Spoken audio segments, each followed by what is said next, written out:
अंजलि हाथ जोड़कर अपनी सास और पति से विनती कर रही है।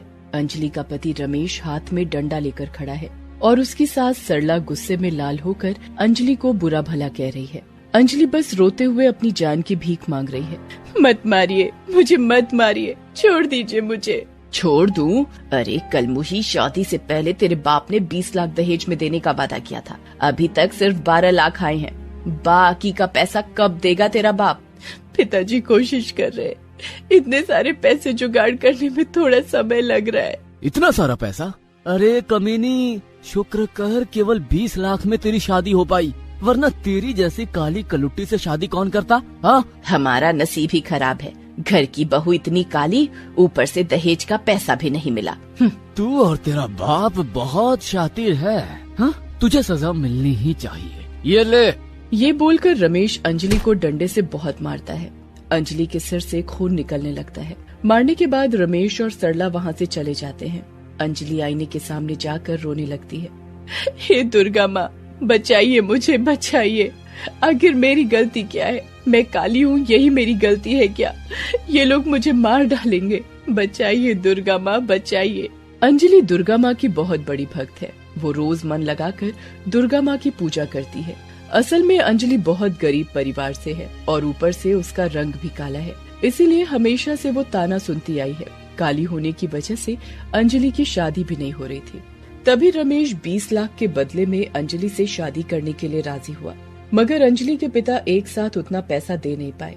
दहेज की पूरी रकम न मिलने की वजह से रमेश और सरला हर रोज अंजलि के ऊपर अत्याचार करते हैं और उसके काले रंग को लेकर ताना मारते रहते हैं। आज भी अंजलि के साथ कुछ ऐसा ही हुआ। ऑफिस से लौटकर रमेश अंजलि को बुरा भला कहने लग गया और फिर मारने लगा। अंजलि बस बेबस होकर रोती रही और उधर रमेश और सरला बैठकर प्लान बनाते रहे। बेटा, 12 लाख मिल गया, यही बहुत है। अब हम आगे का सोचते हैं। सोचने का क्या है माँ, सब कुछ तो प्लान किया हुआ है। और 3-4 लाख रुपए मिलने दो, उसके बाद मैं मधु से शादी कर लूंगा। असल में रमेश ने सिर्फ पैसों के लिए ही अंजलि से शादी की थी। उसने सोचा था कि पूरा पैसा मिल जाने के बाद वो अंजलि को घर से निकाल देगा और मधु से शादी कर लेगा। मधु उसके साथ ऑफिस में काम करती है। दोनों एक दूसरे से प्यार करते हैं। मधु भी इस प्लान में शामिल है। आखिर पैसों का लालच कौन छोड़ सकता है? सब कुछ प्लान के हिसाब से ही चल रहा था, मगर उन लोगों को क्या पता था कि आगे क्या होने वाला है। 2 दिन बाद अंजलि खाना बना रही थी और अचानक से सर पकड़कर वो जमीन पर गिर गई। हाय भगवान, अब इसे क्या हो गया? बेटा, डॉक्टर को बुला कर लाना, ये कल मुही अचानक से गिर गई है। रमेश डॉक्टर को बुला कर लाया। डॉक्टर साहब ने अंजलि का चेकअप किया। इसके बाद अंजलि का कुछ टेस्ट किया गया और उससे पता चला कि अंजलि माँ बनने वाली है। मुबारक हो, आप माँ बनने वाली है। अंजलि खुशी से रो पड़ी। सच? आप सच बोल रहे हैं डॉक्टर साहब? हाँ, सच, आप माँ बनने वाली हैं। हे दुर्गा माँ, आपका लाख लाख शुक्र है। सुन रहे हैं, आप पिता बनने वाले हैं। हाँ, इसमें इतना खुश होने वाली क्या बात है? रमेश बिल्कुल भी खुश नहीं है, सरला भी नहीं। वो दोनों गहरी सोच में पड़ गए। हाय भगवान, ये क्या हो गया? ये तो बहुत बड़ी गड़बड़ हो गई। अरे माँ, आप चिंता क्यों कर रही हैं? वो पेट से है तो क्या हुआ? हमारा प्लान फेल थोड़ी होगा। हम तो प्लान के हिसाब से ही चलेंगे। मगर रमेश प्लान के हिसाब से नहीं चल पाया। अंजलि के माँ बनने की बात सुनकर मधु गुस्सा हो गई और रमेश से शादी करने के लिए जबरदस्ती करने लगी। तुम पर भरोसा ही नहीं करना चाहिए था। तुम 1 नंबर के धोखेबाज हो। सुनो रमेश, तुमको मुझसे आज ही शादी करनी होगी। ये क्या बोल रही हो मधु? ये असंभव है। तो फिर मुझे भूल जाओ, आज नहीं तो कभी नहीं। रहो तुम अपनी उस काली कलूटी अंजलि के साथ। नहीं, उसके साथ रहने के बारे में तो सोच भी नहीं सकता। मुझे तो घिन आती है। तो फिर मुझसे आज ही शादी कर लो। उस अंजलि की बच्ची को तो मैं देख लूंगी। रमेश के पास और कोई उपाय नहीं रहा। उसने मधु से शादी कर ली। मंदिर में शादी करने के बाद रमेश मधु को घर ले आया। ये क्या, आपने दूसरी शादी कर ली? तो क्या तुझ जैसी काली बदसूरत औरत के साथ जीवन बिता दूं? सही किया बेटा, तूने बिल्कुल सही किया। आए हाय, देखो तो मेरी बहू को, कितनी खूबसूरत है, कितनी गोरी है। मगर मैं आपकी संतान की माँ बनने वाली हूँ। इस वक्त दूसरी शादी? तू चुप रह, समझी ना?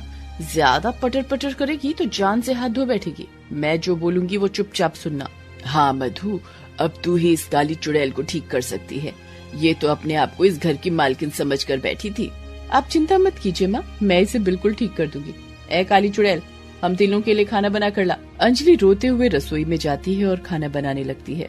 हे दुर्गा माँ, ये मेरे साथ क्या हुआ? घर में सौतन आ गई। अब क्या होगा माँ, अब क्या होगा? दुर्गा माँ को बुला रही है। अब मेरे हाथों से तुझे कोई नहीं बचा सकता, समझी? स्वयं दुर्गा माँ भी नहीं। अंजलि डर जाती है और चुपचाप खाना बनाकर वहाँ से चली जाती है। इसके बाद वो तीनों साथ बैठकर आगे का प्लान बनाने लगते हैं। अब आगे क्या करना है बहू? ये काली बदसूरत औरत हमारे साथ ही रहेगी क्या? नहीं नहीं, कभी नहीं। इसका तो कुछ इंतजाम करना पड़ेगा। इसे घर से निकाल दें? उससे क्या फायदा होगा? लौट आई तो फिर करे क्या? रुक जाइए माँ, 2-3 दिन रुक जाइए, उसके बाद जो करना है मैं ही करूँगी। मधु के दिमाग में बहुत गहरा प्लान चल रहा है। अगले दिन सुबह अचानक से अंजलि के पिता घर आ जाते हैं। अपने पिता को देखकर अंजलि की जान में जान आती है। पिताजी, कैसे हैं आप? अच्छा हूँ बेटी, तू कैसी है? मैं ठीक नहीं हूँ। इसके बाद अंजलि अपने पिता को सब कुछ बताती है। ये सब सुनकर अंजलि के पिता कहते हैं, अरे कोई बात नहीं बेटी, हर घर में ऐसा होता ही रहता है, और शादी के बाद एक लड़की का असली घर तो ससुराल होता है। अगर अब तू यहाँ से वापस घर चली आएगी तो लोग क्या कहेंगे? और इतनी मुश्किल से तेरी शादी हुई है, इसके बाद और कौन तुझसे शादी करेगा? अपने पिता की बात सुनकर अंजलि चुप हो गई। सब कुछ सुनने के बाद वो ऐसा कैसे बोल सकते हैं? इतने में रमेश वहाँ पर आता है। अरे क्या बात है, आप क्यों आए हैं यहाँ? बाकी का पैसे देने आया हूँ दामाद जी, ये लो। ओ पैसा, हाँ हाँ दीजिए दीजिए। अंजलि के पिता रमेश को बाकी का पैसा दे देते हैं। रमेश पैसे लेकर चला जाता है। बेटी तू चिंता मत कर, पैसे मिल गए ना, अब वो कुछ भी नहीं करेंगे। ये बोलकर अंजलि के पिता भी वहाँ से चले जाते हैं, मगर उन्हें क्या पता कि तीनों मिलकर अभी क्या करने वाले हैं। वाह वाह, सारा पैसा मिल गया, अब उसका क्या करना है? देखिए माँ जी, अगर हम उसे जिंदा रखेंगे तो बाद में कभी भी कुछ भी हो सकता है। उसकी संतान वापस आकर अपना हिस्सा मांग सकती है। तो क्या उसे जान से मार दें? हाँ, ना रहेगा बांस, ना बजेगी बांसुरी। हाँ तुम बिल्कुल सही कह रही हो मधु। मेरे पास एक जहर है, पानी के साथ मिलाकर उस काली अंजलि को पिला देते हैं। मधु एक जहर की शीशी निकालती है और पानी में मिलाती है। फिर तीनों मिलकर अंजलि के पास जाते हैं। ए अंजलि, बहुत काम कर रही है तू, थक गई होगी, एक गिलास पानी पी ले। हाँ पी ले। अंजलि को शक होता है, सभी मिलकर ये पानी क्यों पिलाना चाहते हैं। वो पानी पीने से मना कर देती है। नहीं, मैं नहीं पीऊंगी। नहीं पिएगी? तेरा बाप भी पिएगा कल मुही। ये बोलकर रमेश वो ग्लास अपने हाथ में लेता है और जबरदस्ती अंजलि को पिलाने की कोशिश करता है। छोड़ दीजिए, इस बच्चे की खातिर तो छोड़ दीजिए। दुर्गा माँ मुझे बचाइए। चुप, तुझे ये पानी पीना ही पड़ेगा। रमेश जबरदस्ती अंजलि को पानी पिला देता है। जहर वाला पानी पीते ही अंजलि जमीन पर गिर जाती है और उसके मुंह से झाग निकलने लगता है। अंजलि, काली भूतनी कहेगी, अब तेरा खेल खत्म। वो तीनों खुशी मना ही रहे थे कि इतने में एक चमत्कार हो जाता है। अंजलि के पेट में से एक रोशनी निकलती है और उस रोशनी से दुर्गा माँ प्रकट होती है। सभी चौंक जाते हैं। अरे ये क्या हो रहा है? मैं दुर्गा माँ हूँ। अंजलि मेरी बहुत बड़ी भक्त है, इसीलिए उसे बचाने के लिए मैंने उसके पेट में बच्चा बनकर स्थान लिया था। आज तुम लोग हिंसा की चरम सीमा पार कर चुके हो, इसीलिए आज तुम लोगों को सजा मिलेगी। हे दुर्गा माँ, हमें माफ कर दीजिए, हमसे गलती हो गई, मुझे भी माफ कर दीजिए। मुझे भी। इस गलती की माफी नहीं मिल सकती। जो जहर तुम लोगों ने अंजलि को दिया है, वही जहर अंजलि के शरीर से निकलकर तुम लोगों के शरीर में प्रवेश करेगा। ये बोलते ही अंजलि के शरीर से जहर निकलकर उन तीनों के शरीर में घुस जाता है। वो तीनों जहर की वजह से तड़पने लगे। बचाओ बचाओ, मर गई। उन तीनों की मौत हो गई और तीनों का शरीर हमेशा के लिए अदृश्य हो गया। अंजलि को प्राण वापस मिला और वो उठकर खड़ी हो गई। प्रणाम दुर्गा माँ, आपने मेरी जान बचाई। तेरा दिल साफ है और साफ दिल से अगर कोई मुझे बुलाता है तो मैं उसकी पुकार जरूर सुनती हूँ। तेरे सारे दुख आज से खत्म हो जाएंगे, तथास्तु। ये बोलकर दुर्गा माँ अदृश्य हो जाती है और अंजलि काली से गोरी हो जाती है। इसके बाद अंजलि खुशी खुशी अपना जीवन बिता देती है। दोस्तों, आप हमारे चैनल को जरूर सब्सक्राइब करें